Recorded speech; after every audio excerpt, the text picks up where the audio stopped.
honor and privilege to introduce you today's speaker, Professor Sheila Jasanoff from Harvard University.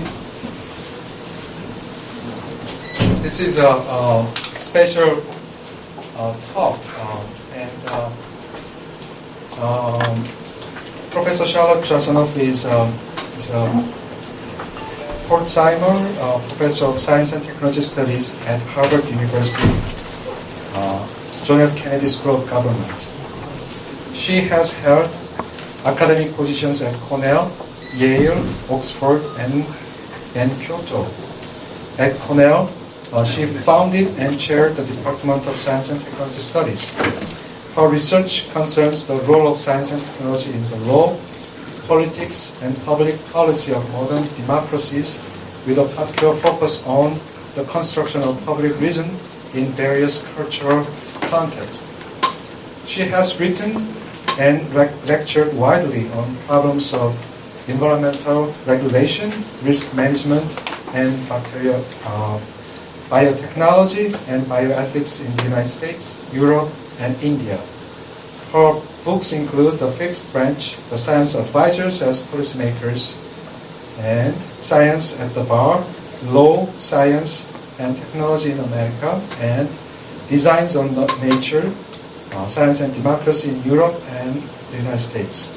I have two copies of mine on her book, and it was a great pleasure to have her signature on it. You can check it. I will pass around to give you a sense of her qualifications. And please join me in welcoming Professor Sheila Jasanoff.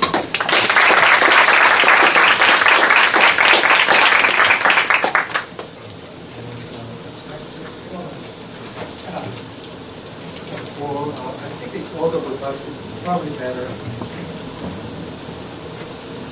Yes, so let me make sure that people hear me okay? Yeah. You expect technology to work more smoothly at KAIST than at SNU. So first of all, I'd like to thank all the people who organized this event, and in particular the Dean for inviting me to this program. And I'm told that this is the first time that there's been a lecturer from abroad talking to the STP program, so I'm happy to be that inaugural person. I'm also happy to be at KAIST because back in Cambridge, in my Cambridge in the US, I consider myself as much a part of the MIT community as I do of the Harvard community.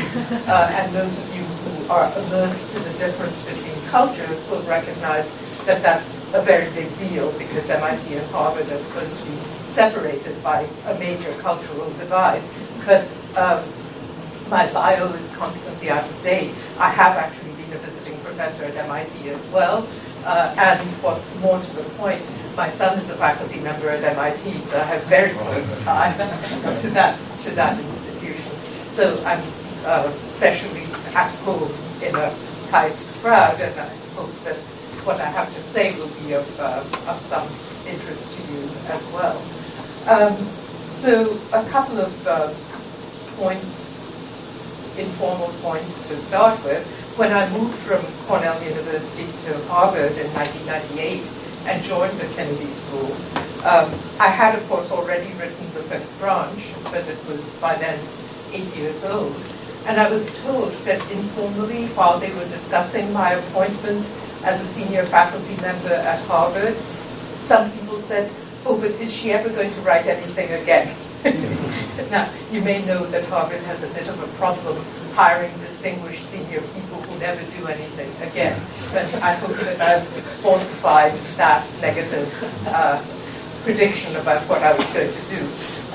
Another point is that I myself have been a creator and builder of new programs all my life, not because I've tried to, but because I've always ended up being in marginal positions, having to create and develop new worlds around me. And one of the things that people advised me was, if you want to build a program, always invite too many people to sit in too small a space. so that it looks as though what you're building is extremely popular and extremely well attended. So I have to congratulate you on having intuitively learned this strategic rule about program building.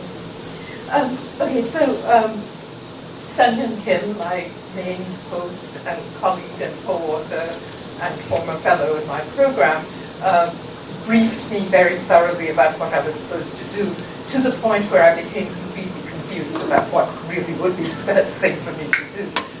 So one of the things he told me was, to bring an STS perspective onto science and technology policy, but I'm not quite sure what that means. And so instead, what I decided to do is to talk about what I see as a major evolutionary shift in the ways in which people are thinking about science and technology policy these days, both in the American context and I think in a wider global context. So I'm fairly familiar with the situation all over Europe, and of course to some degree also in India, even though, contrary to my appearance, I don't actually work on India as a primary geographical region.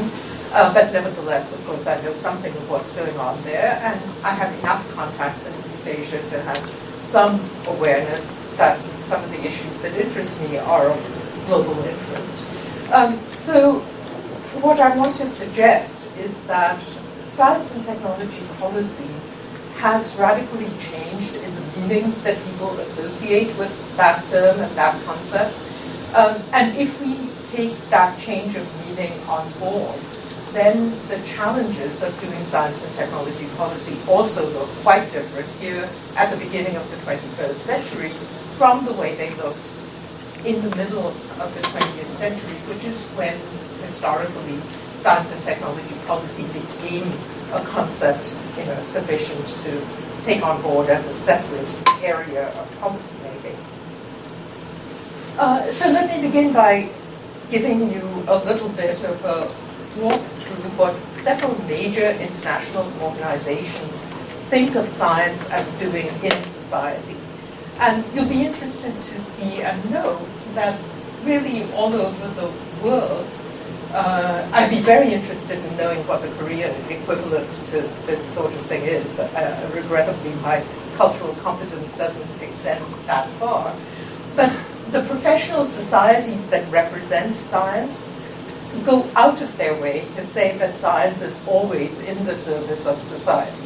So the International Council for Science, which used to be called the International Council of Scientific Unions, and it still retains the abbreviation ICSU, their byline, if you go to their website, is strengthening international science for the benefit of society. And a couple of years ago, I was co-chair of a committee that rewrote a document for them, a report on ICSU's responsibilities to society. So I'm somewhat familiar with the ways in which they think of themselves. And this for the benefit of society is taken as somewhat axiomatic of what their identity and their role are. Similarly, if you go to the American Association for the Advancement of Science, of course, it being America, the first thing they have to tell you is that they're the world's largest general science society. But after you get beyond the largest point, they say advancing science, serving society. With the UK Royal Society, which right now is celebrating its 350th anniversary, it's historically much, much older. You have to dig a little deeper to find out who they think they are. But if you go to their charter, again, you find that it's not only the advancement of science, but also its use for the benefit of humanity and the good of the planet. So the ambitions are definitely global and not just local and regional. And the French Académie des Sciences also says, again, not just the advancement of science, or progrès des sciences, but also of their applications, and applications necessarily means technology and implications for society, and it studies questions of society that are linked to the development of the sciences. So there's no question that organized science today thinks that it is for the benefit of society. And therefore, the idea that there should be science, technology, and public policy is not in any way strange. The scientists and technologists are at the forefront of saying that what they're doing is for the benefit of society. So what I want to talk about is, what does this for the benefit of society really mean? What does this for the benefit of the public really mean? And what are the challenges of developing science and technology for the public good and for the public benefit? It's one thing to say this as a rhetoric, but it's a different thing to ask, how does it actually translate over into public policy of all kinds? All right, so for a long time, the question of how to put science into the service of society was about what I would say is getting the science right. That is, making sure that you're getting the best available science in order to advise governments about what to do. And let's not forget that for the US context, all this, to some degree, has its origins in military technologies. So, should the hydrogen bomb have been pursued, and how do you get the best scientific and technological advice to say whether it should be pursued or not? And from the Reagan years, the notorious example was Star Wars, the civilian defense system, satellite base that Reagan thought could create a shield against nuclear attack from other countries, and physicists said, no, sorry, this is just not a tenable thing to try for.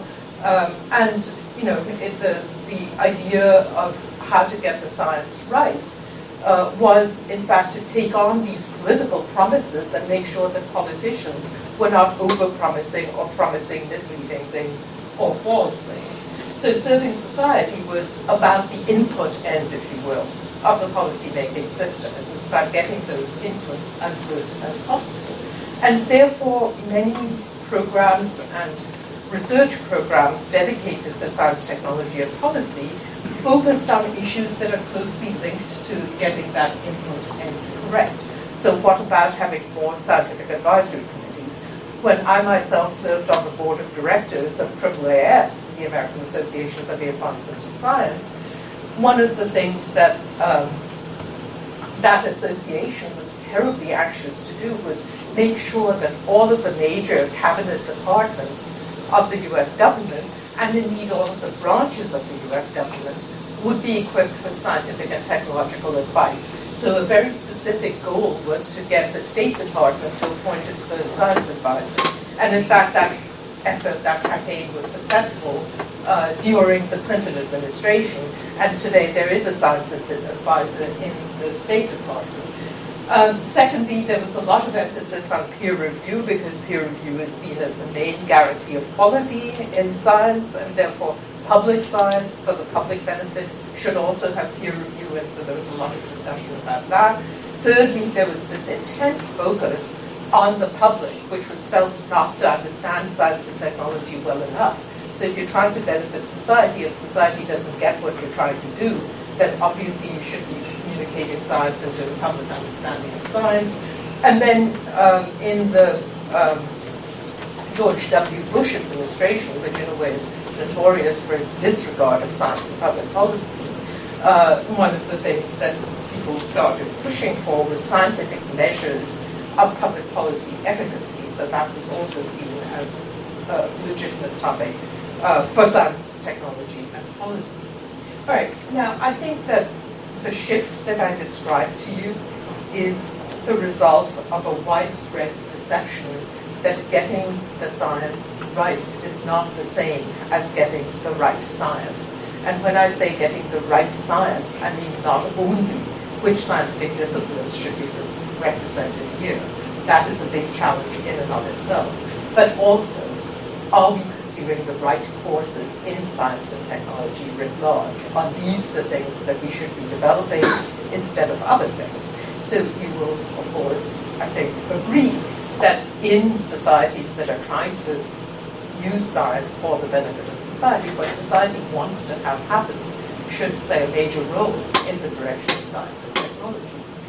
So public policy itself, to start with, is about trying to understand what the public wants and to try and create policies that effectuate their needs and to pursue the public good and the public interest. If science and technology are the objectives of public policy, then how do we make determinations of which kinds of science and technology to choose and promote.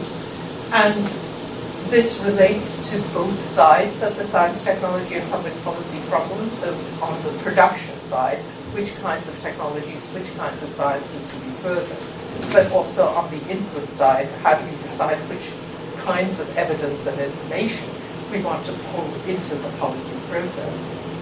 Now, in contrast to the preceding slide, where the questions are largely questions for experts, getting the best inputs, on this side, it's largely a question about democratic institutions and how you actually measure people's preferences and make sure that you're giving society what is in society's best interests. Now, that is a problematic position because it's not the case that the majority of the people in a democratic society necessarily know what's good for them out of science and technology. So during the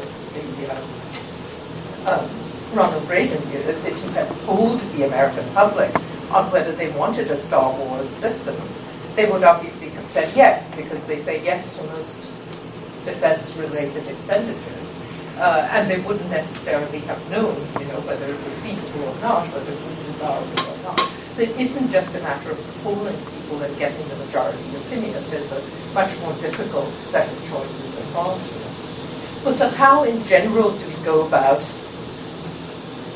getting the public's interests and public sense of the good into science and technology policy making? For that, let's take a step back into history, but American history. And again, in the discussion period, I'd be extremely interested. I know that there are very experienced people from the Korean government here in this audience, and I don't know the Korean situation. But in the American narrative of science, technology, and public policy, there's a single man whose name features all the time, and that is Vannevar Bush, the man shown on the left here in a Time magazine cover.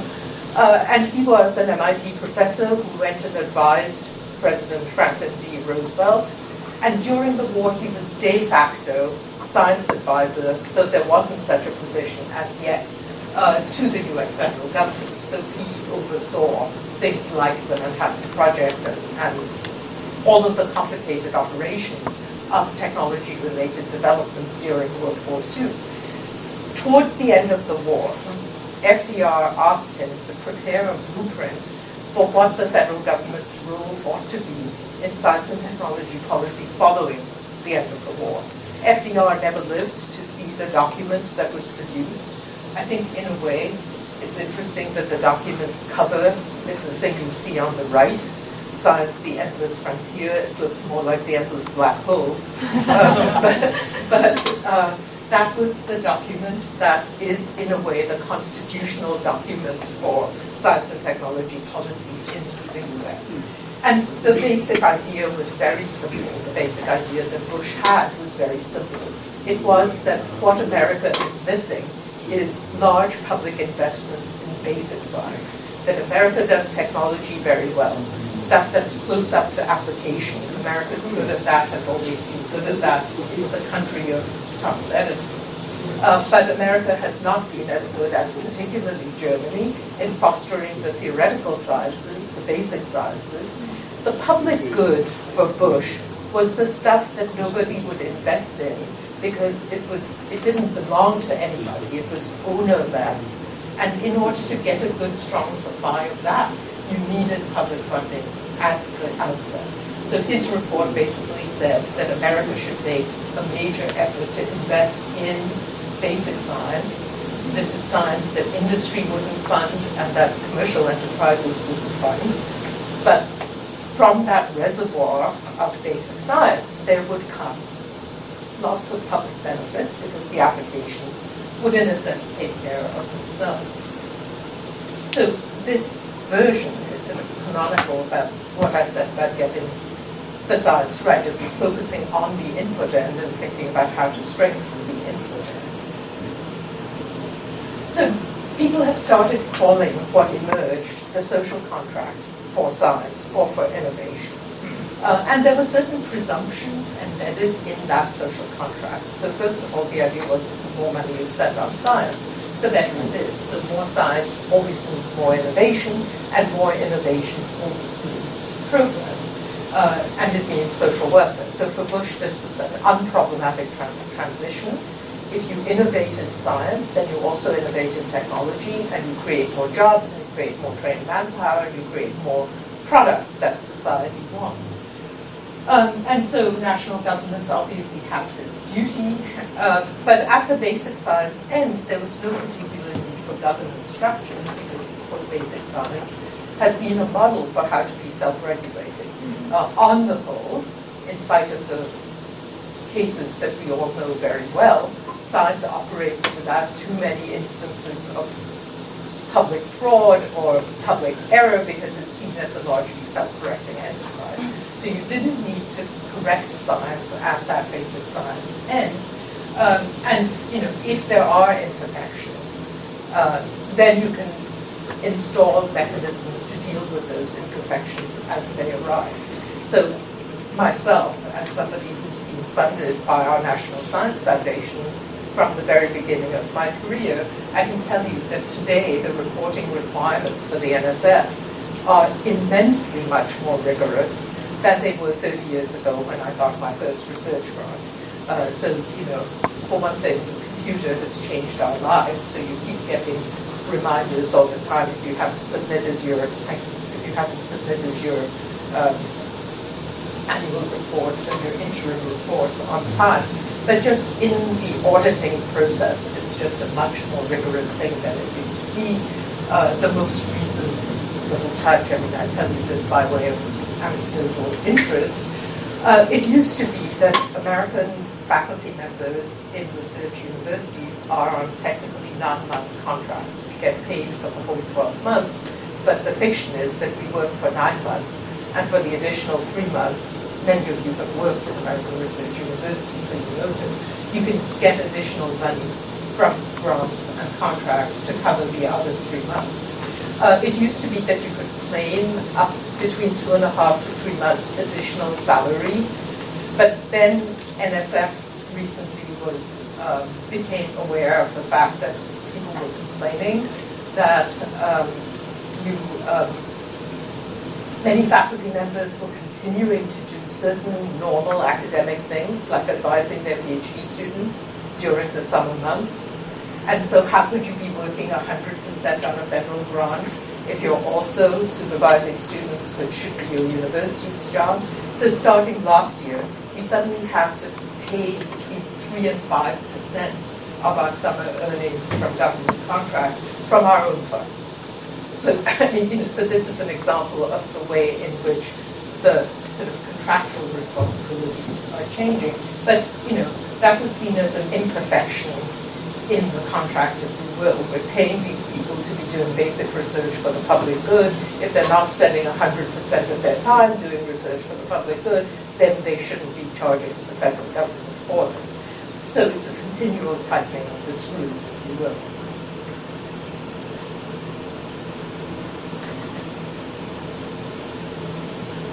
All right, so here are just some examples of what that social contract led to. So immediately after the war, there was the idea that the government should be in the business of sponsoring the development of nuclear power, and in that sense, atoms for peace. The National Institutes of Health were vastly expanded. Vannevar Bush's idea was that all science policy should be integrated, and health research should not be separate from all other kinds of research. In practice, America has had this obsession with health-related research, and the budget for the National Institutes of Health is multiple times the budget for NSF, which sponsors everything else. And NIH existed in some form before the war. NSF was created in the 1950s, and this was its 60th year of existence. So the foundation of the NSF was the direct result of that Science the Endless Frontier report, and it's part of the advance in science policy. The establishment of a lot of presidential ethics commissions from the 1970s onward is one of these imperfection curing mechanisms. There were felt to be ethical lapses in research or ethical problems raised by research, particularly in relation to the biological and medical sciences. And so we've had a lot of national commissions and, of course, local offshoots as well. The 1980 Bayh-Dole Act was extremely important because it really rewrote the social contract in a fundamental way. Whereas before that, the idea was that basic science funded by the federal government should just do its own thing, and it was up to the private sector to decide which pieces of the science to capitalize on, what to buy from the universities and so forth. The 1980 law, called the Bayh-Dole Act, said that research grant receiving institutions, universities that got federal funds, had a positive obligation to make sure that the results of their research would, in fact, produce public benefits by seeking patents actively on the research. And this had a huge impact, especially on biomedical research, because, again, of this American preoccupation with pharmaceutical developments and developments in biomedicine. And it's now become the case that it's almost impossible to find a high-level biological researcher who does not have close ties to commercial enterprises and who does not have intellectual property rights in his or her inventions. And then, significantly, something that I'll come back to, a piece of federal science policy is the way in which biotechnology was regulated from the outset, and it's become a sort of paradigm case of how to foster innovation, but also how not to foster innovation, and I'll come back to that point a bit later in my talk. All right, so in the last 2 decades or so, all over the Western industrial nations, there's been a rising feel, especially among NGOs and other groups, that there was something deeply flawed about the initial formulation of the social contract, and a new social contract is needed. So part of this was about putting the science back into what is science anyway? And this is a period of rising scholarship on the nature of science itself. So how academics and scholars, and also practitioners, understand the character of the scientific enterprise became a sort of important variable during these last couple of decades. And influential work, especially in Europe, was by a group of authors, one of whom was the director of the Science Policy Research Unit, SPRU, at the University of Sussex, which is Britain's longest standing and most important science policy centre. So that was Michael Gibbons, and the work was about the new ways of producing scientific knowledge that characterize science today. And the term they used became quite popular, widely known, widely used, Mode 2 science. The Mode 2 science, unlike Mode 1 science, is not done in the ivory tower. It is not basic science. It's very closely tied to social ends and applications and outputs from the start, that there's very little distinction between science and technology. They're wrapped up together, and Mode 2 science is not disinterested and sitting apart in the way that Vannevar Bush thought about basic research when he wrote Science, the Endless Frontier. In social studies of science, the term technoscience has increasingly gained popularity. It's the name of the newsletter of the American Society for the Social Studies of Science, and the term signifies, by putting them into a portmanteau, as it were, techno and science together, that you cannot separate science from technology. Now, of course, KAIST S&T recognizes that science and technology are very closely linked, and I was thinking as I was standing by the door when I came in, what MIT would be like if it were called MIST instead of MIT. But maybe this represents a philosophical distinction between KAIST and MIT. I suspect not, but anyway, it's certainly a historical distinction in that linkage between science and technology. The idea of technoscience would not be foreign to this institution anyway. At the same time, we've had, particularly since the 1980s, a lot of high visibility disasters. These are technological systems that are bigger, more complex. We've just lived through in the US the Gulf oil spill. I don't know to what extent it was reported here, but in America it was instantly the worst oil pollution or the marine pollution disaster that we have ever encountered. And partly it's a consequence of the ambition of the technology itself. It was a very deep well, and the know-how was distributed in ways that people had a hard time coming to grips with, both the managerial know-how and the technical know-how. There were no immediate solutions to hand about how you plug a leak in a hole that's that deep in the ocean floor. So there have been these, I have there a list. TMI stands for 3 Mile Island. BSE is mad cow disease. The rest of them are fairly clear. I say capital misconduct in quotations at the end because I made up that term to refer to financial misconduct in the finance industry. But in a way, the financial industry is also a large technological system. And you recognize that, especially those of you who do a lot of physics and do a lot of modeling, you know that the same people who have your skills went into the financial industry and did the modeling and did the equations that gave rise to the derivatives as instruments and created the risk potential in that industry. Also, a very important point to me as I do my work on politics and accountability is globalization. So technological systems are no longer nation-bound. Vannevar Bush's idea of the social contract for science was very nationalistic in a way. What he was worried about was that Germany had been producing a lot of basic science. It was only accidental that the Germans chose to expel all their Jews, and they came to America and did good science. But, what if this happens again? So he was thinking about America having a sort of vertically integrated science technology production system.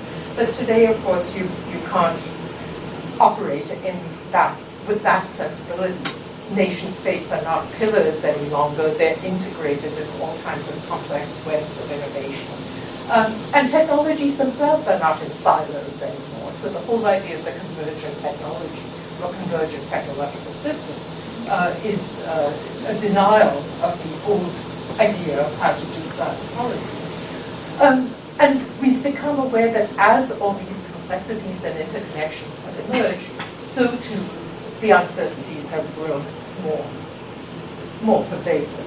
And therefore, the whole point of policy, policy works very nicely when you know exactly the end point that you want to get to, and you can calculate a way of getting there. But when you neither know the end point, nor the pathways of getting there, then policy becomes a very much more complicated enterprise. All right, so now I want to talk about the fact that we do have well-developed systems of governing science and technology in the world. And the 4 that I want to run through quickly are the market, regulation, ethics, and public engagement. And in part, I think that is a historical sequence, but in part, they're also interwoven together. And the question I want to raise is whether any of these mechanisms by itself works well enough in this very complicated world we have. Now, I'll warn you at the outset that I'm not going to give you a nicely wrapped up, packaged answer with silver ribbons at the end, because I honestly don't know. I think that these are areas in which the problem is to formulate the question and not to get the answer. But the questions are not ones that you can answer instantly. They're ones that you have to worry about. All right, so market. Now, it's interesting, of course, that since 1980 in American politics, the preference for the market as the solution to everything has grown. Since 1989 and the fall of the Iron Curtain, the idea that the market is the globally successful answer to all of society's problems has grown. And even 2008, which many people think was a verdict on the capacity of the market to regulate itself, hasn't made everybody change their minds or get on a different track. So the market has enormous adherence as the right way to do science and technology policy. It was certainly Vannevar Bush's idea. He thought that basic science was not something you could leave to the market, but the innovation and technology were things that you could leave to the market. But I think increasingly we've come to see that that's not quite right.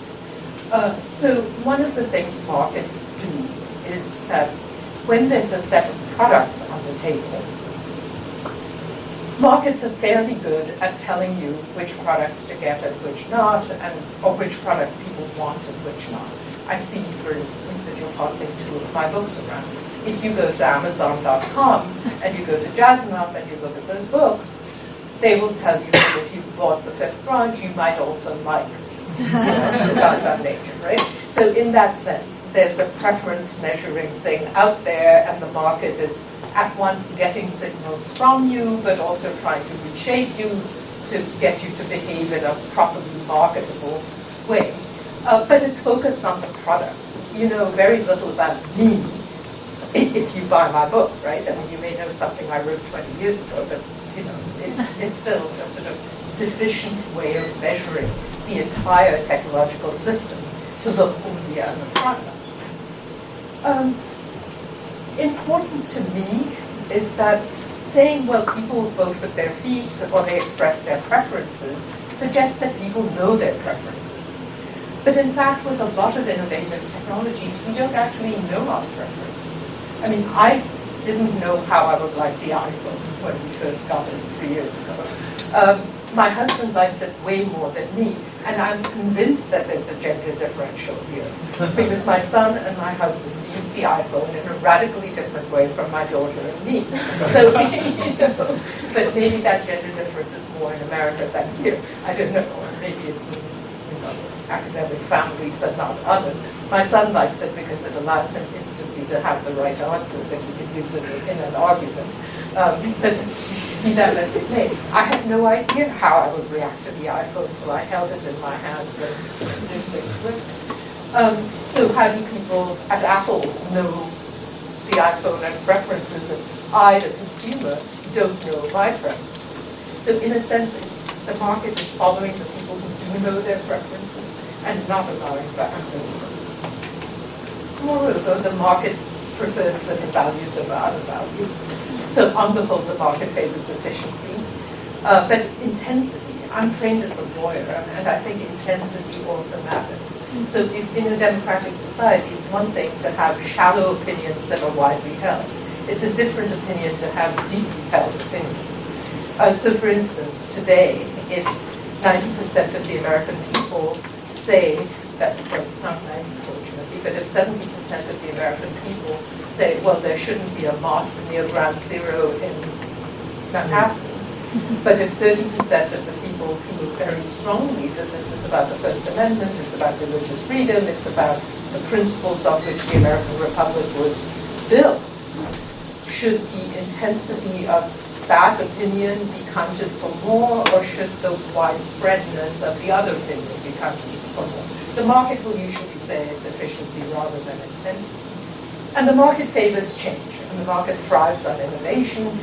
People who come from European countries to America, the US, say that they're overwhelmed when they go to a supermarket because they cannot imagine why you should have toothpaste in 29 different varieties and, you know, with different packagings and so on and so forth.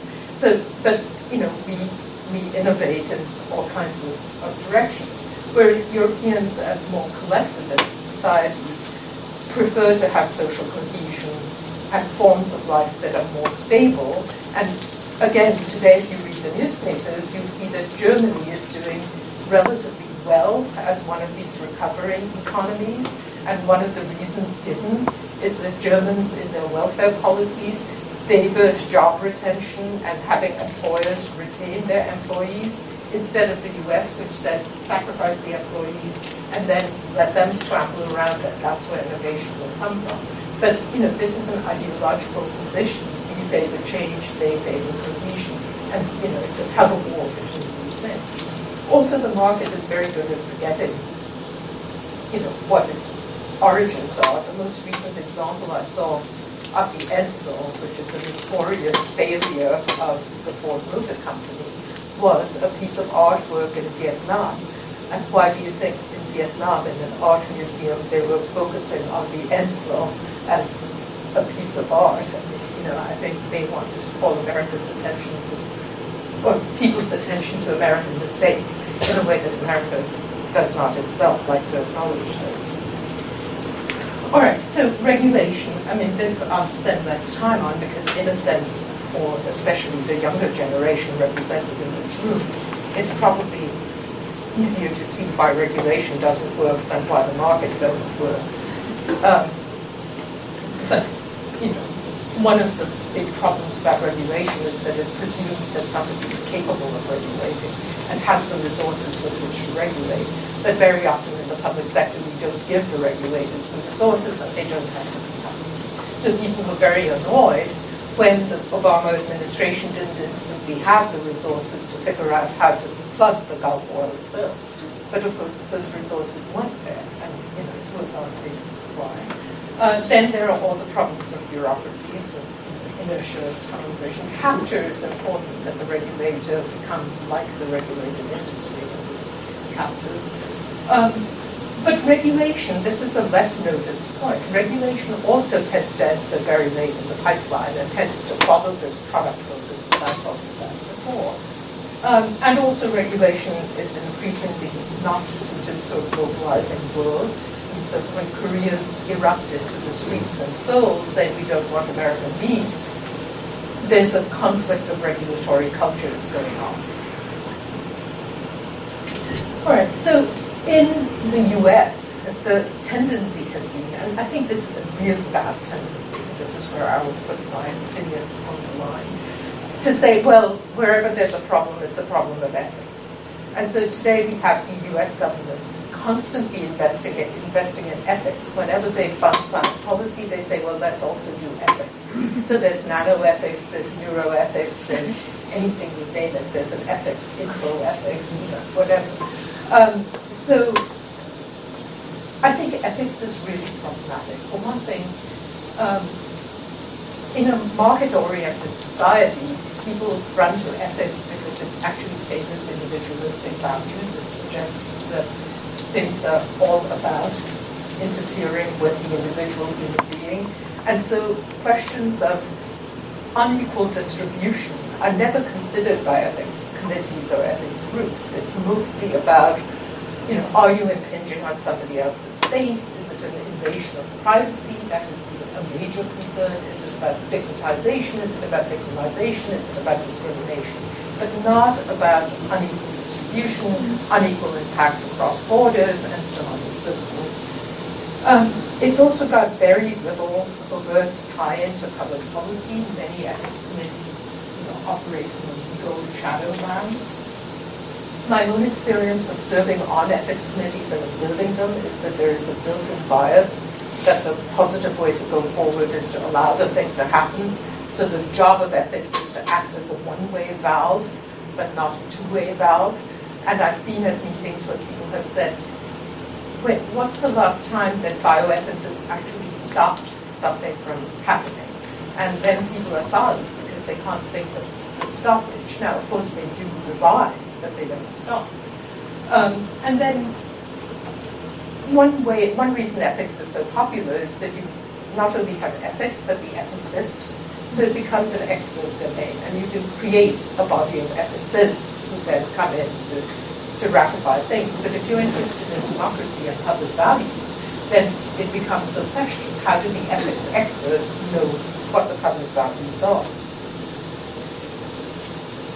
So particularly in Europe, a response to all of this has been to say, well, we obviously need to democratize in a real way. We need to bring people in high up, upstream in the production process by having public engagement. And this has become a quite popular thing to say. But again, paradoxical as it may seem, public engagement also is problematic because public engagement has again become a modular way of doing democracy.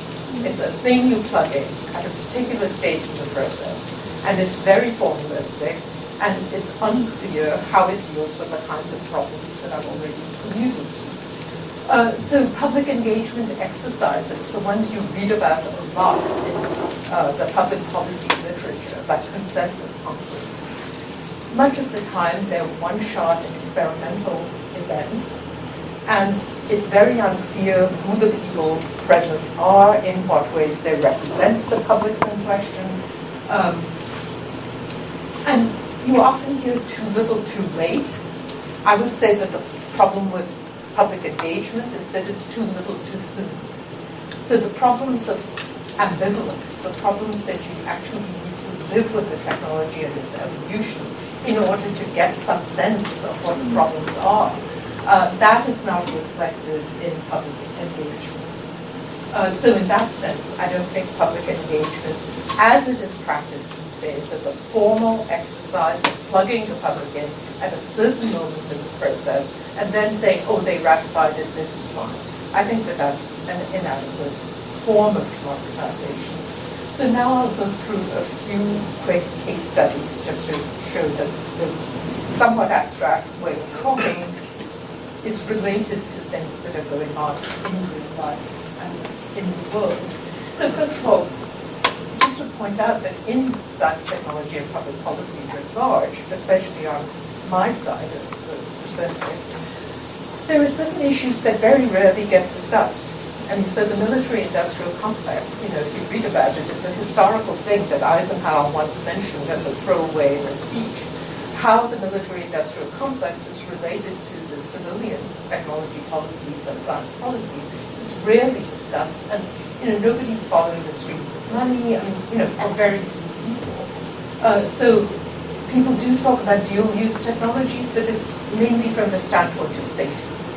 How can you keep, in the dual-use context, how can you keep things from being appropriated by dangerous people, export controls, how can you keep people from selling technologies to the wrong people? Before I talked about capital misconduct, similarly, in my own work, used the term academic-industrial complex, which doesn't get talked about at all.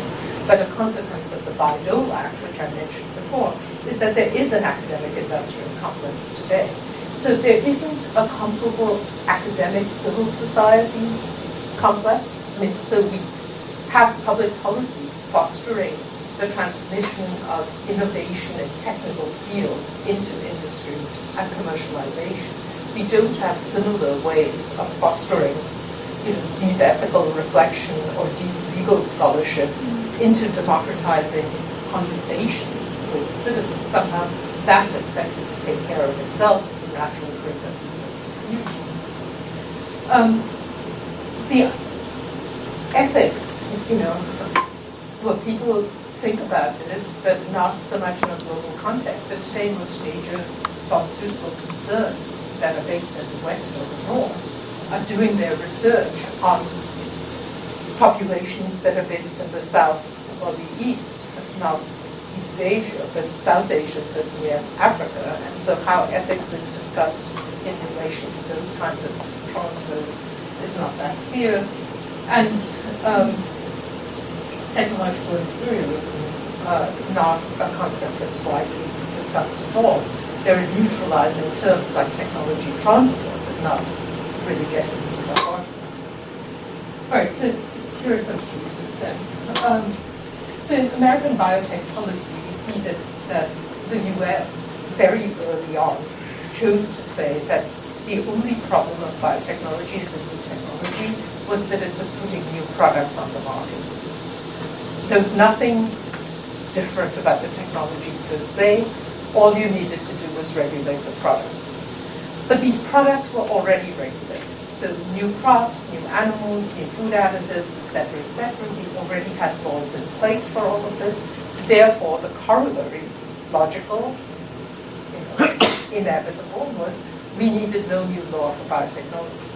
So really, alone among the advanced Western nations, the US has no specific law related to biotechnology. And if you look at the European Union and all of its member states, they enacted special laws dealing with biotech. We did not.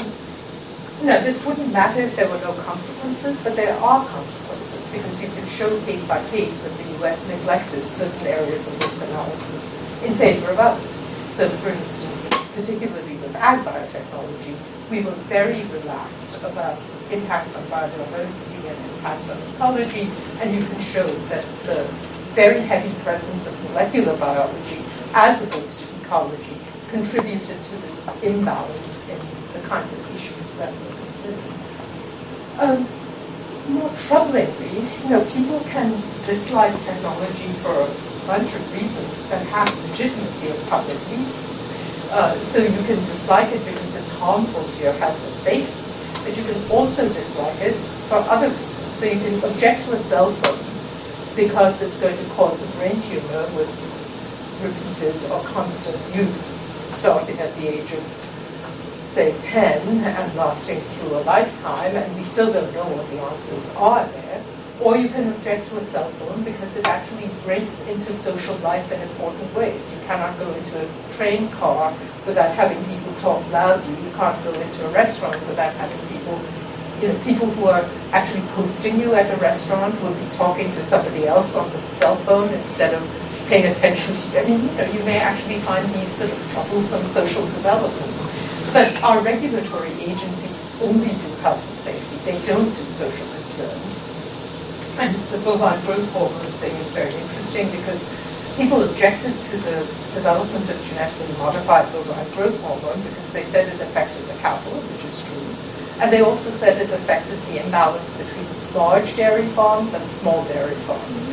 FDA said, sorry, that's not our regulatory agreement. The Food and Drug Administration in the US said that all we can regulate for is safety and efficacy. And bovine growth hormone meets those tests, so we say that it's allowed, and we also won't allow you to label anything as containing genetically modified bovine growth hormone, because that would be false advertising.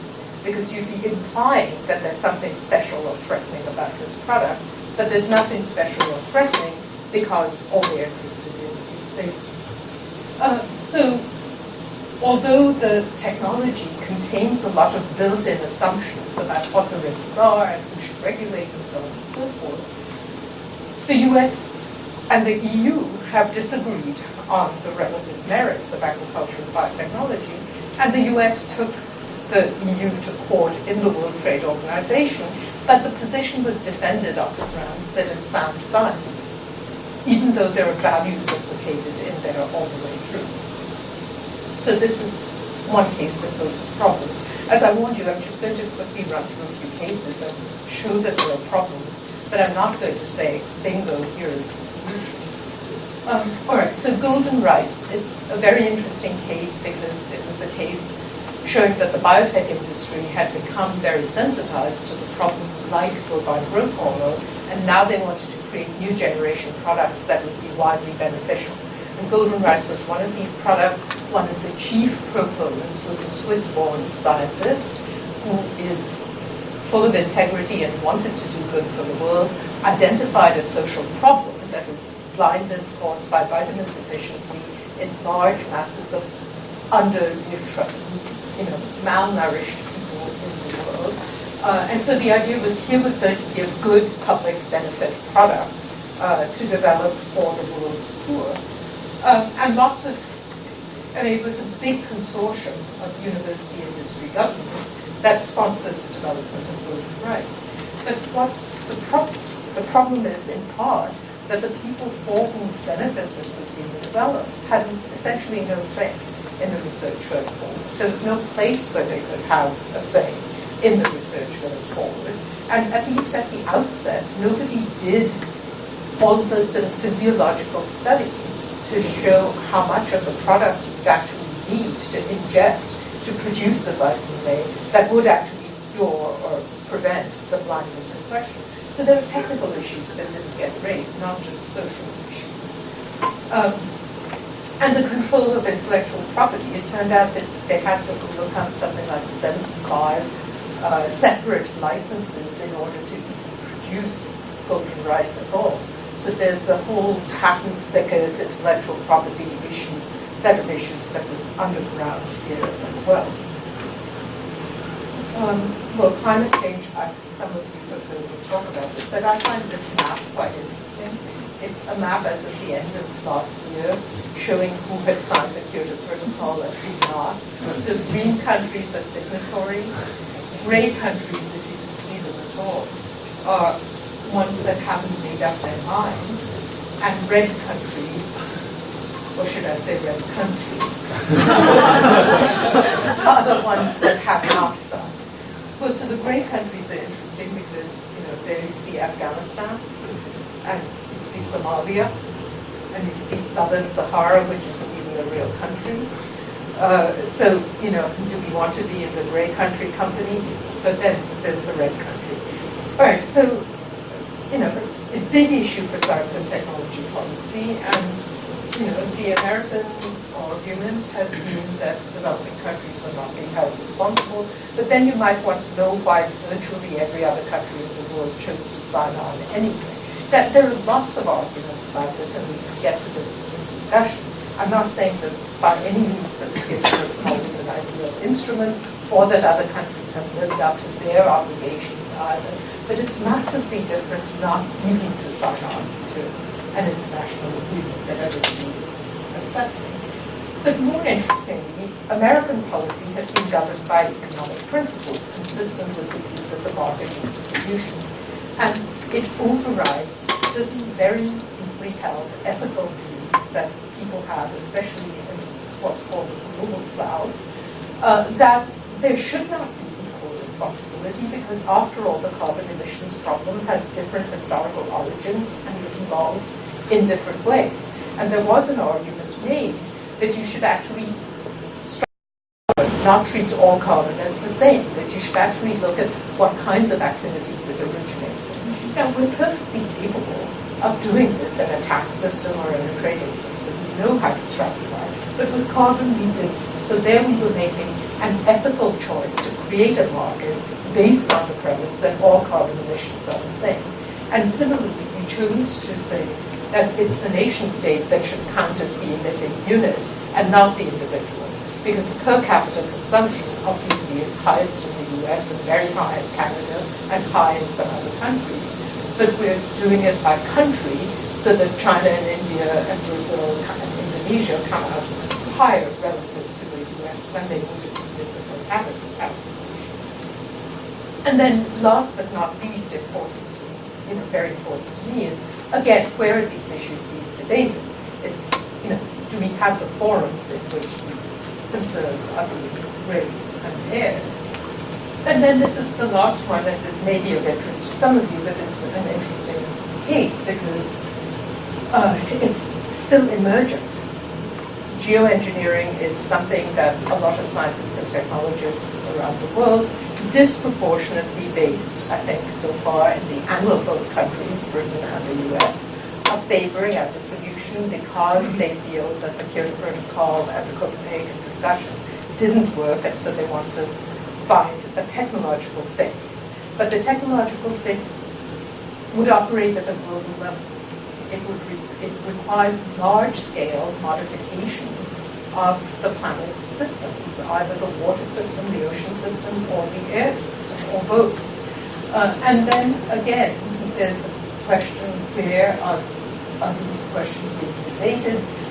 The geoengineers in America recently followed the model of biotech policy and held their own Asilomar conference. Now, the old Asilomar conference in 1975 was held at this meeting place in California, Asilomar, and it has become symbolic of good scientific self-regulation. And so now the geoengineers are trying to adapt Asilomar to their own purposes. But very unclear in all of this is how you discuss the ethics of geoengineering. People feel very differently about the ethics of interfering with planetary systems, and the Asilomar conference was not, it wasn't even international. All right, so to conclude then, what my background discussion and what my very quick 4 cases suggest to me anyway, is that although we've entered a different stage of science policy, moving from getting the science right to getting the right science and technology. Our institutions thus far are inadequate to the challenge in major, significant ways. And that these deficits in policy institutions and mechanisms exist both before the introduction of the technology and after the introduction of the technology. So in the pre-introduction stage, if you like, I've repeatedly called attention to the lack of participatory mechanisms and forums where people can genuinely assert their views, and the substantial geopolitical power differentials and power differentials even within single countries that affect people's ability to have voice in the kinds of technologies that might end up reshaping their lives. Post-introduction, even in countries that have long histories of living with technology, we're still very bad at certain things. We're not very good at early warning systems. And we repeatedly get signs that we're not very good at developing early warning mechanisms. So it took, roughly 25 years of throwing a lot of chlorofluorocarbons into the atmosphere before we were able to gather together enough of a scientific consensus that the ozone layer was being depleted. We're also not very good at what I'm calling experience-based recalibration, and so introducing the technology fine, but what about living with it and seeing what some of the consequences are? A fairly mundane technology, which will have resonances in Korea, in vitro fertilization. It's taken years to become aware. 1978 was the birth of the first in vitro fertilization baby in England, Louise Brown. But it's taken years to recognize certain kinds of things. A, we have no good data around the world on what happens to women when you treat them with hormones for hyperovulation. Nobody bothered collecting those data. B, we have very bad data on the life chances of multiple births when you implant many fetuses into the woman's body in order to encourage a birth. And C, in the US, it's still largely unregulated, and it's actually possible for a doctor to create 8 in vitro fertilized babies within the same woman's body, the octave mom, as she was called in LA. So we don't have, but partly it's that we don't have feedback from these technologies. Once they're introduced, they just sort of march into the world. And unless there are sort of sizable signals coming back, we don't bother seeing how to follow these technologies around. I've already suggested that golden rice, I think, is done without an adequate analysis of what it means to transfer high-tech solutions into low-tech contexts. And then, lastly, what does it imply for global democracy? Democracy today can't any longer be the property of this nation or that nation. We really have to think of the common interest and public good in much broader worldwide terms. And how do we do that? Which are the institutional models that we can look at, and which are the mechanisms and procedures that we can do? So as I said, I would end with questions, not answers. Of course, I have some views on some of these things, but I'm very interested in your responses as well. Thank you very much. Now we have 20 to 30 minutes for discussion, and the floor is open. And we have a lot of other graduate students, and all welcome to raise questions.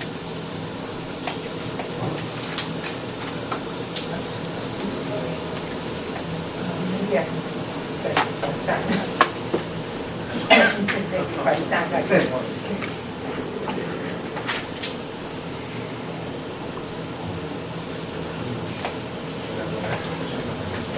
Thank you very much for the presentation, and my name is Jay Chow, I'm the Department of Management Science, and I will talk firstly at School Conference at 40 I'd like to raise two issues. I hope I didn't repeat myself. Right. Well, even though I enjoyed the talk, I just come up to my mind that how the capabilities has to be enhanced from Korean perspective. Even though the United States are suffering from, not suffering, I don't know whether it's the correct word, but they're experiencing many failures and learnings in terms of science and technology policy. And when you look at the Korean perspective, or previously, a number of scholars mentioned that do not follow United States science and technology policy. If you follow, you will never deviate from the economic independence. In the 1950s, Brazil, for instance, Pakistan, and other developed countries followed United States policy. And then eventually what happened is deviate from the economic independence. So as from that perspective, if Korea is trying to transform ourselves from engineering to science capabilities, what will the important mechanism be to follow? The United States is starting basic science and then move to another engineering area. The Korean aspect, we start engineering and we are a little bit shifting towards the science capability. And is there any different mechanism we have to follow compared to the United States science and technology policy? That's one issue. And the second aspect, you mentioned about institutional issues as well. And I also enjoyed the notion of institutional capability. Institutional capabilities from reach analysis and capable institutions or others that talk about rules and games of institutions as well.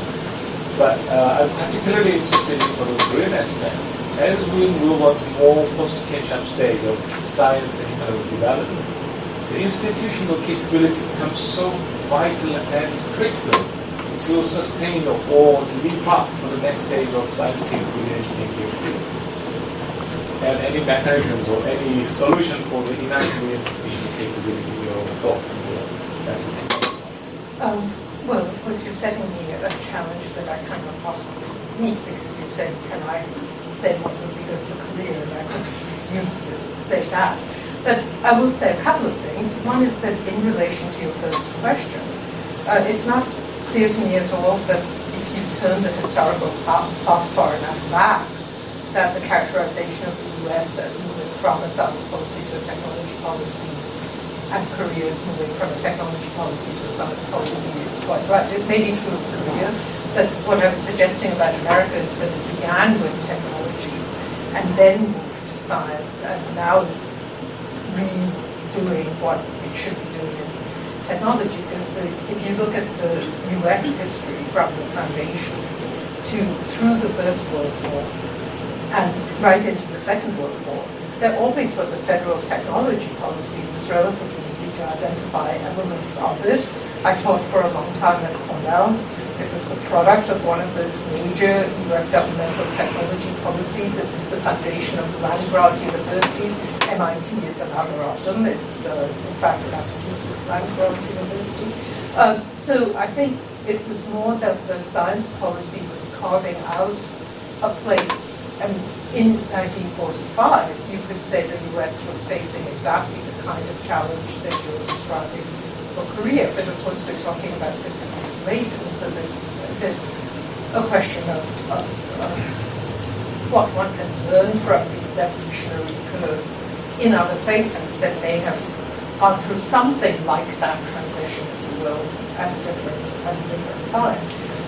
So that brings one to institutional deficit. So one of the things that I feel very strongly about is that anybody who thinks that the future of any collectivity, whether it's nation or community or whatever, lies in one form of innovation is ignoring history and is making a mistake.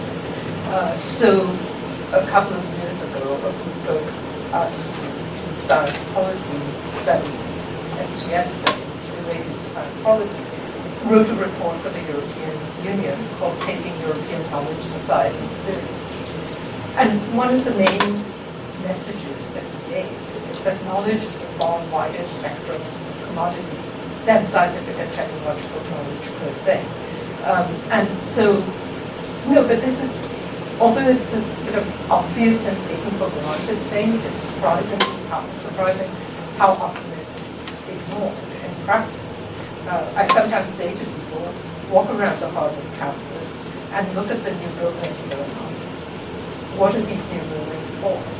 And then ask, what is the comparable investment in matters of the soul, if you will, and not soul SEOUL, but in language, in humanity, in empathy, in affect, in thinking about philosophy in new ways, and in history. I mean, so, and yet, I had an interesting experience recently, a couple of months ago, when the Environmental Science and Public Policy program at Harvard is undertaking a review of itself, about its training, and I expressed a lot of discontent with our undergraduates because they're very good at problem solving, but they just do not want to confront complexity.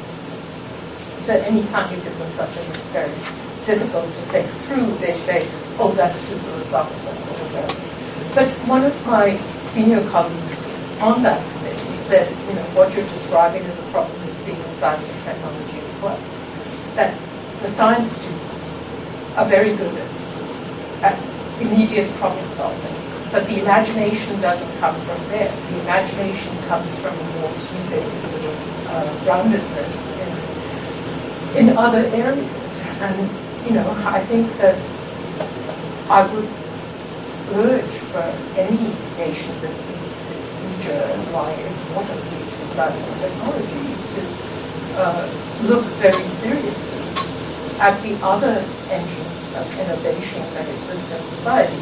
I mean, just to take a silly example, but a very important one, in a way the Bayh-Dole Act has had more of an impact on the way American innovation looks today than just about anything else. But where did that innovation come from? It was a legal innovation. Was it good or bad? Well, one can argue about that. But maybe it would have been better if Bayh and Dole had both had more exposure to this kind of program and the kinds of things that it teaches and the kinds of advice it gives.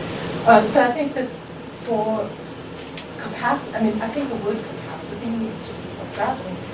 And I think we need to evolve a more humanistic conception of what the good is and what the public benefit is. And it's not necessarily the newest artifactual things. What are they for? Robotics, okay. The elderly in countries with lower birth rates and a rapidly aging population need care, and maybe robots can be helpful. Who's following the human impacts of those kinds of robotics? So I think that just a sort of parallel investment in thinking about the thickness of the and society. And society is two words, and I think it's terribly thinning down. I think that the first thing I would say about any institution that does, innovation for development is to thicken its own imagination of what that and society really means.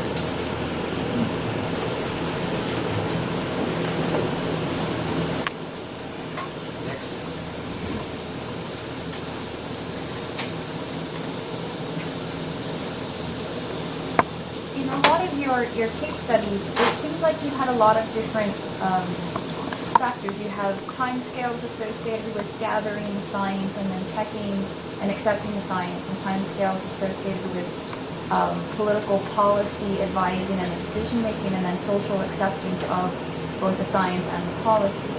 So how do you see those various time scales working together, and over sort of what time scale do you think these changes happen?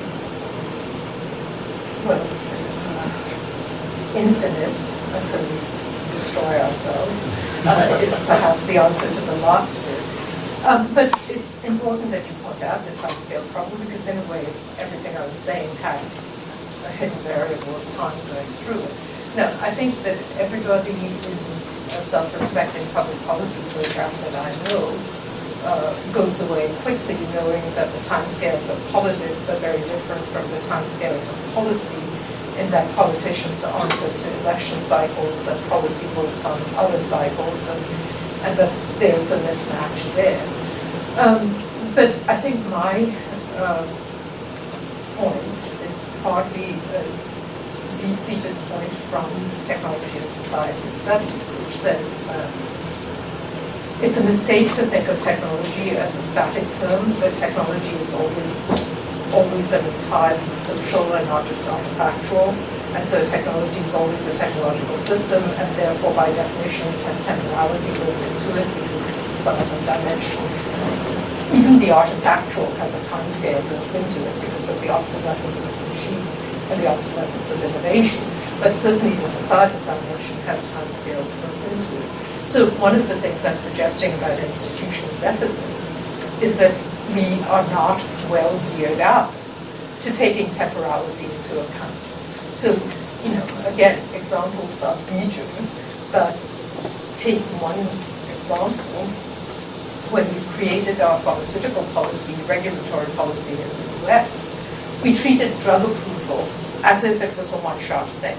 I mean, so you had to do a lot of testing in advance, but then once you got the clearance from FDA, you could market it. But of course, it's well known that it's really one stage in a much wider, essentially experimental process, because a clinical trial only gives you a restricted slice into what the entire population of those pharmaceutical consumers will look like, and it gives you no indication of what doctors themselves will do in prescribing those drugs to people, and in what combinations they'll tell people to take them, and so on and so forth. But post-market monitoring, we were very, very late developing that capability. And it's partly because people don't approach technology and society with the mindset that this is about experimentation rather than innovation. The word innovation suggests a punctual, atemporal intervention into the world with something new. But if you see it instead as a stage in an ongoing process of experimentation, then all of the questions that are of concern to me as lawyer and political theorist, as well as those that are of concern to people in management science, start to look different. Because for one thing, if you're in an experimental system, then you have to think about the consent of the people and how ethical it is to enroll people into experimental systems, and those are the things that are of concern to me from the standpoint of law ethics and public policy. But equally from a management dimension, how good are regulatory agencies at preserving historical knowledge? I mean, so we know that different countries have different approaches here. America tends to keep its top regulatory appointments to the election cycle.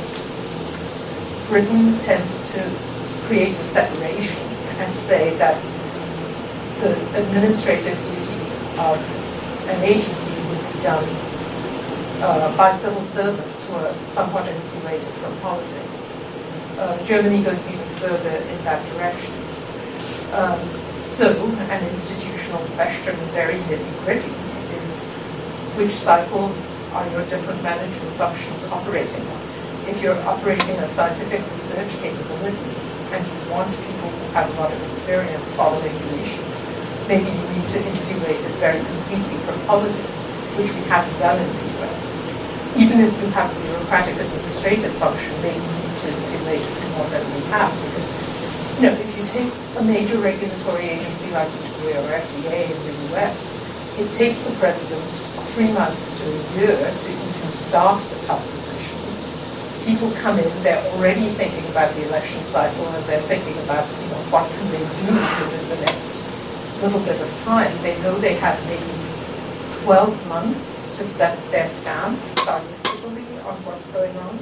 Well, so the FDA that I knew something about in the Obama administration fell into real disrepute in the Bush administration. Obama is trying to turn it back into being more of an effective public health agency, and he's appointed 2 very major public health officials to come and take charge of it. And they know they're operating with 12 months in which to give some stamp, because then they'll be in another election cycle, and they can't afford to do things that will not vote then, and even in the middle, things might change. So that's a very different set of dynamics from the ones that you might encounter on the other side of the Atlantic or on the other side of the Pacific. So I think the sorts of things I'm saying can actually neutralize translated into quite concrete questions about individual agencies and institutions, and who keeps the memory, who keeps the record. And if you accept as a theoretical proposition that dealing with technology in society is dealing with a constantly changing experimental system, then the whole question of responsibility starts looking very different. Any questions? Let me give you some easy and simplification. You mentioned President Reagan. Okay, you mentioned President Reagan probably as notorious president for the science and technology policy. Can you suggest any good and the best or best president who were good for science and technology policy? I think that's an easy question. Well, first of all, I think that American public policy has been operating with a very blind and narrow definition of science and technology policy, so I would not give 100% to anybody. Reagan is not the most notorious by any means. The most notorious probably in recent years is George W. Bush, because he was captured both by things like the defense and military interests, but also by the religious right interests in relation to the biomedical sciences.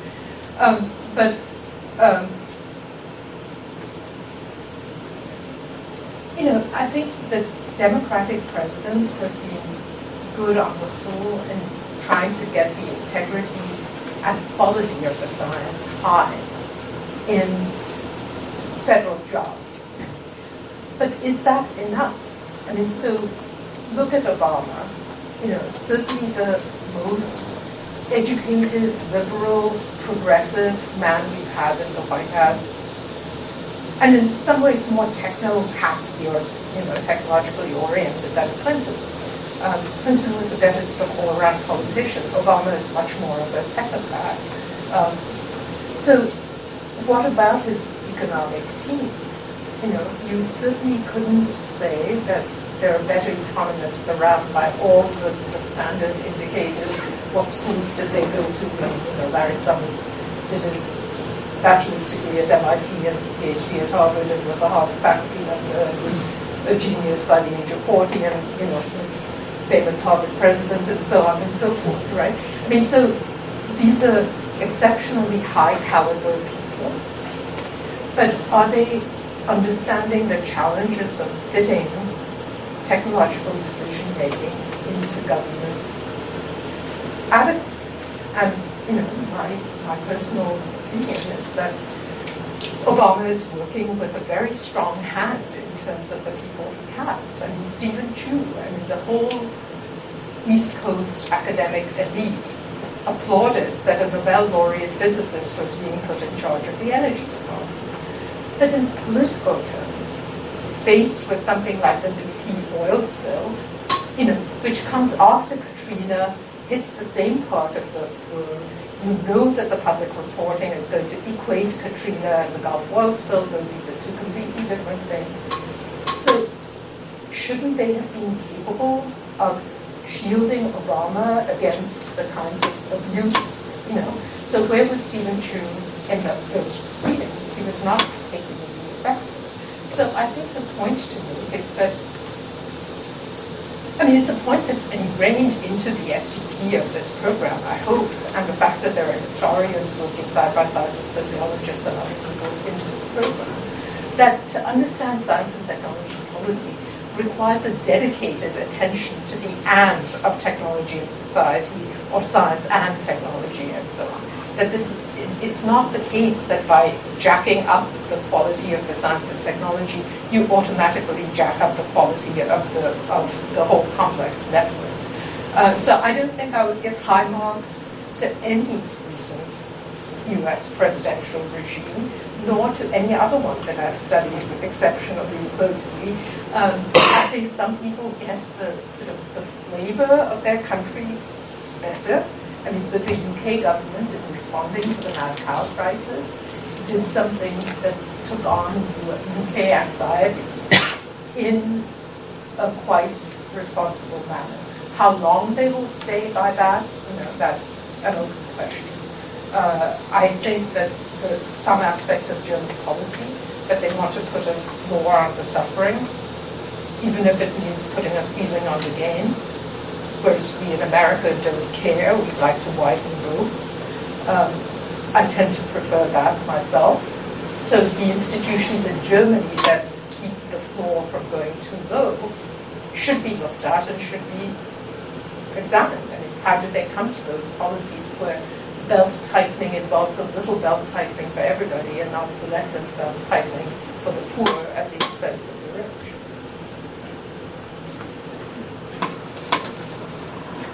First of all, thank you for your talk. I think your question, how to get the right science for policy making, will remain in my head for a long time. I have a question about I don't want to say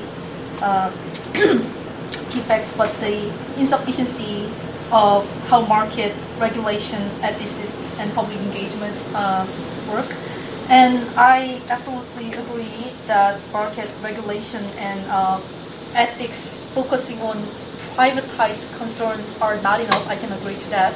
My question is about public engagement, and could you elaborate more on why you think public engagement is not sort of working well to meet the new sort of needs for better scientific governance? And my question is focused on the concern, like, if you are criticizing public engagement used as sort of a modular thing plugged into governmental processes, is that your critique, or are you criticizing more general thing, like the fundamental limitedness of civil society in terms of participating in policy making, which was your sort of main critique against public engagement, and also what you think about the recent movement in the US in terms of public engagement in policy making of nanotechnology or those kinds of things?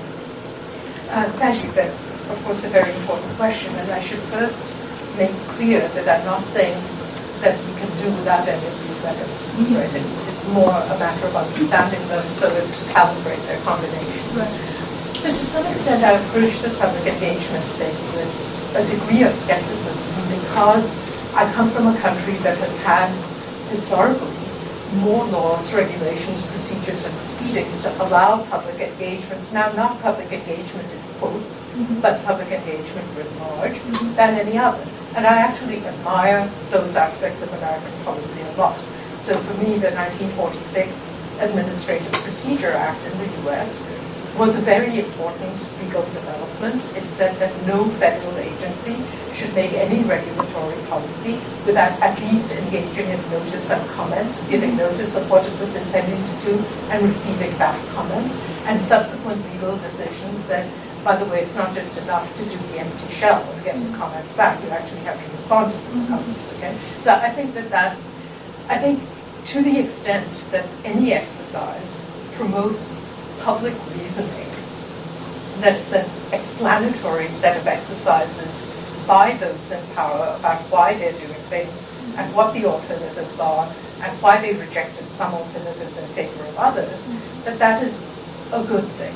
Now, America has lived from 1946 till now with one of the most open regimes for access to the government that we know. But does America have an engaged public in matters of science and technology? No. So that in itself is a researchable question. I mean, why not? And what is it about a society that has created this framework of law, but the public are not, in some sense, engaged? So partly, I think that managed democracy, where you say, well, we don't have the public being engaged, therefore we shall go out and do this in an exercise-like way. There's something problematic about that. I mean, I think that what we know is that when people have a genuine felt need to understand something and know something, and the mechanisms for knowing and understanding are made available to them, that we get good forms of democratization. So we have many examples of good social movement activity that resulted in genuine mobilization of various things. So one example that for any of you who are interested in gender, women's health issues were not, although women are more than 50% of the population, for a long time, especially to my knowledge in the US, but also in other countries, women's health issues were systematically treated as either no different from men's or not worth thinking about. So in areas like reproductive medicine, it's actually interesting to ask, how could people do 30 years of IVF and not think that they should follow the health history of these women who had all these hormones, right? So I think the women's health movement that came into being in the 1980s was very effective in putting those women's health issues on the policy agenda. You can look at that as a case of knowledgeable people with access to government who were able to transform policy thinking in positive ways. And I think that one of the things I would suggest in general is that we also try to collect those positive stories and try to think of the generalizations from those positive stories. So I'm obviously not against that kind of public engagement. I'm deeply suspicious of the idea of time, societal thinking to particular technologies. In my own intellectual life and in my career, I've fought, some people think too vigorously, for the idea that STS, Science and Technology Studies, or STE, Science and Technology Policy, should be a broader spectrum thing than just attached to particular technologies. I think that is a way of fragmenting intellectual concerns and of making sure that the questions arise from the technology rather than from societal concerns writ large. So although I think it's in many ways positive that the US National Science Foundation should say we're going to fund 10 centers of excellence on nanotechnology, one of these will be for society. I think that maybe they should have said 3 should be for society. But in any case, although I think that's a positive development, I happen to know the people in those centers. I happen to know the kinds of priorities and conclusions they come up with. And these are rather bureaucratic solutions to the problems of the nanotechnologies. So, and what is getting ignored in the process? So, for instance, in the American context, there's very little attention being given to the globalization dimension. And people don't know how to do that research. They just have no idea. There's very little comparative research of any sort that's going on. STS has developed a particular genre of activity called lab studies, where people go in and study the sociology of laboratory work and they write about it.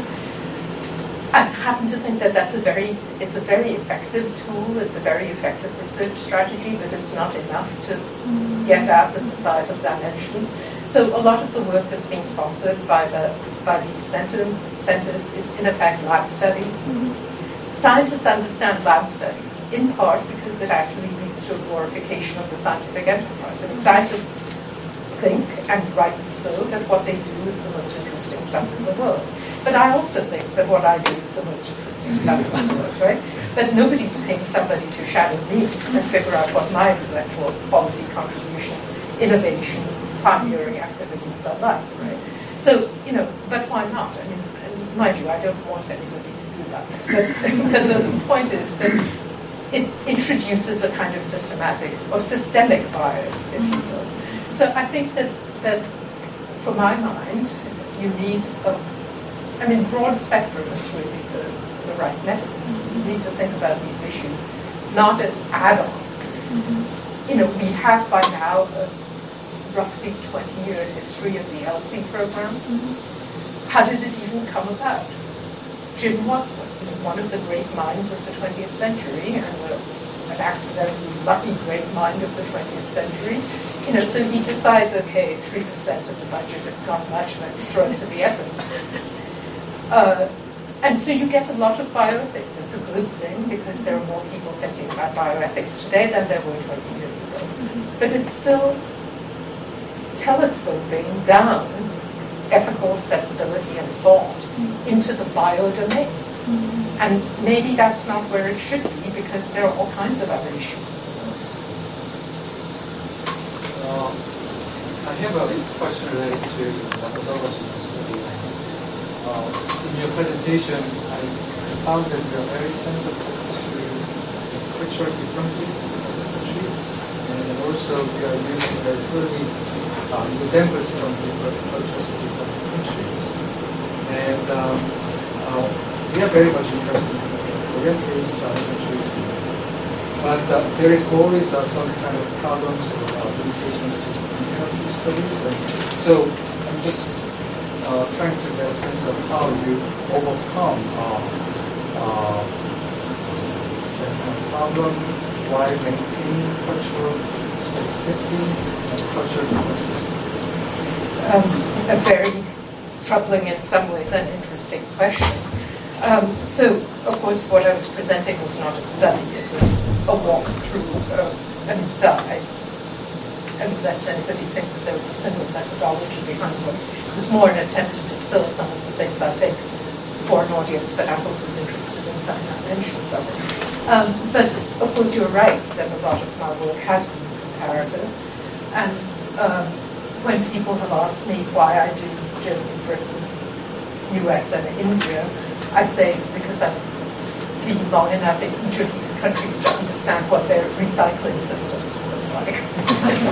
So, but it's to give a sense of how deeply acculturated I am into them. And I read and understand their languages. I've lived for years in each of them. And, so in a sense, I'm an ethnographer of modernity in each of the societies that I've done my own authentic comparative work in. And by now, as my life has gotten longer and my career risen from completely unknown to quite widely known, of course I find myself more of a participant observer. That is, I'm in the leadership circles of a lot of the countries that I'm studying. That brings its own problems. I say sometimes that it's no longer possible for me to go and do field research in the way that a restaurant critic can no longer do restaurant research after their identities become known to the chef. So that's a methodological problem of a different sort. I don't think it's possible to do cross-cultural analysis well unless you have that kind of deep-seated sensibility. But of course, there are certain comparative principles that you can still suggest. So one of them that I found tremendously important is that the idea that you compare like with like turns out to be wrong. So when you look at countries and try to compare what their institutions are doing, if you think that the best way to understand German constitutional law as opposed to American constitutional law as opposed to British constitutional law, whatever that means, is to look at the same kind of decision in each country. And that often misleads you. And so just reading the abortion cases in each country won't necessarily tell you very much. I think you need to develop something more about functionalist or almost a deeper institutional understanding of the structures that are involved. Equally, though, I think that, and that you can only do if you have this ethnographic sense, many comparative studies are extremely shallow because they just compare, very superficial decision-making structures and moments and don't get at the reasoning and structures below them. I think another sort of prescriptive point is look at reasoning. People often look at outcomes, but don't look at how people got there. And I think that the interesting stuff is often in how did they get there? What did they not consider? So looking at silences has been very productive to me as well. What does get discussed and doesn't get discussed.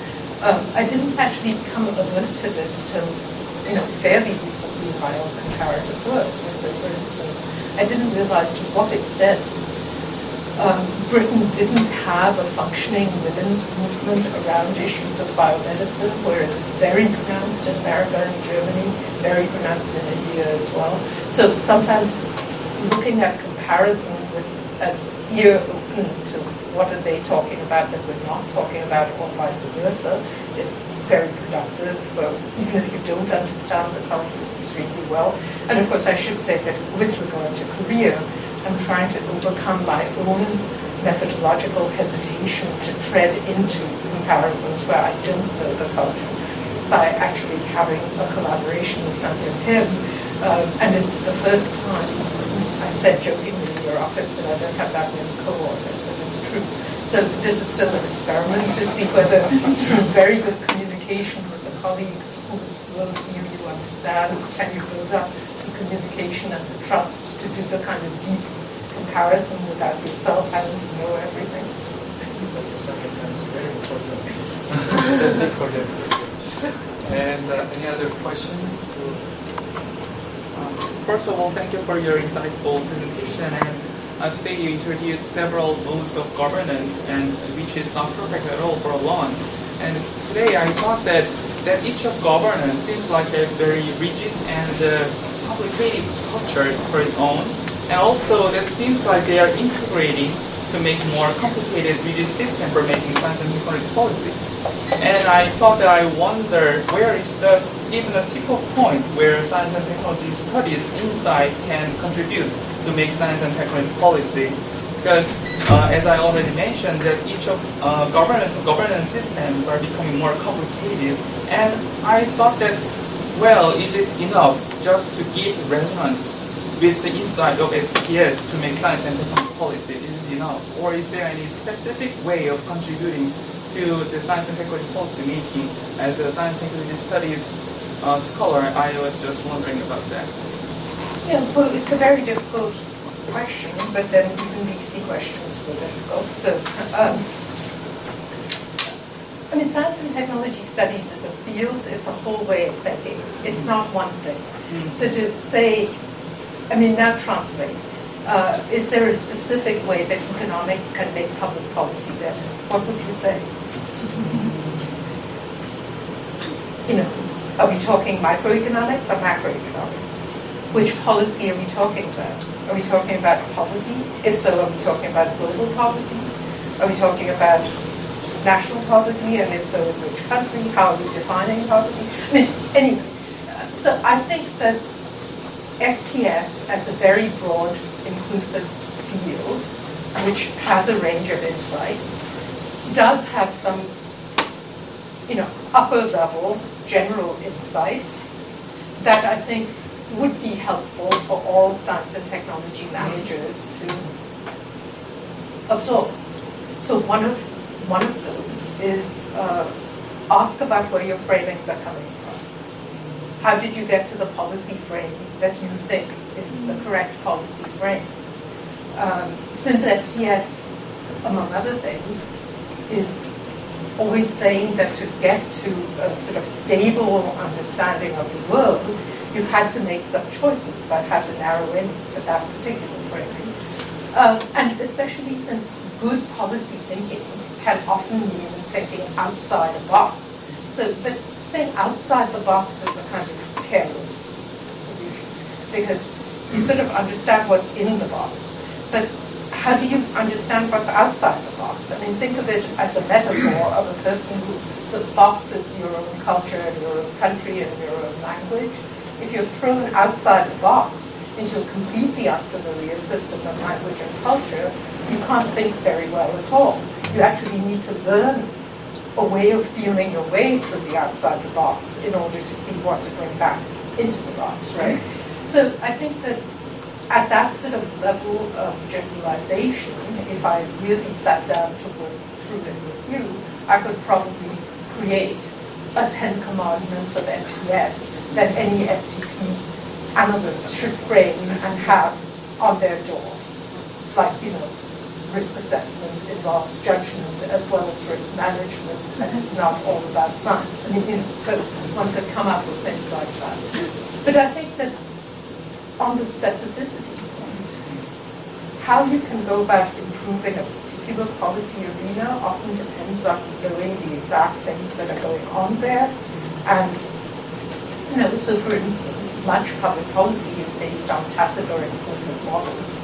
So at the level of STS generic insight, which by the way is the same as what every modeler knows, that all models are partial, they're never exact replications of the world they're trying to depict. They're always reductionist in some sense, and so you should be alert to what the reductionists are of your particular model, okay? So that's a very generic insight. But how to apply it to the particular case? I mean, so for instance, if you were asked a very technical question, like, can the reliance of the Environmental Protection Agency on groundwater modeling of pesticides applied in agriculture be improved? Having an STS analyst in the room with those hydrologists and soil management specialists and so forth might actually lead to interesting insights and results. But you couldn't say that at a very generic level. I mean, I know that I am constantly approached by associations that I never knew the names of, were regulatory scientists. People, in fact, like these forest science and soil science people who say, oh, we know your work, will you come and talk to us about uncertainty management and things like that. So I was pretty convinced that in the specificity side of things, if an STS expert knows how to get into the guts of the techno-societal interfaces and to say something about, where people may have made tacit assumptions that are not justified or, whatever. And in fact, the STS case study with Richard is full of examples of that kind. Well, thank you very much for this presentation and discussion. Thank you. We are going to have a brief meeting with graduate students, and so that if you'd like to stay and see how the graduate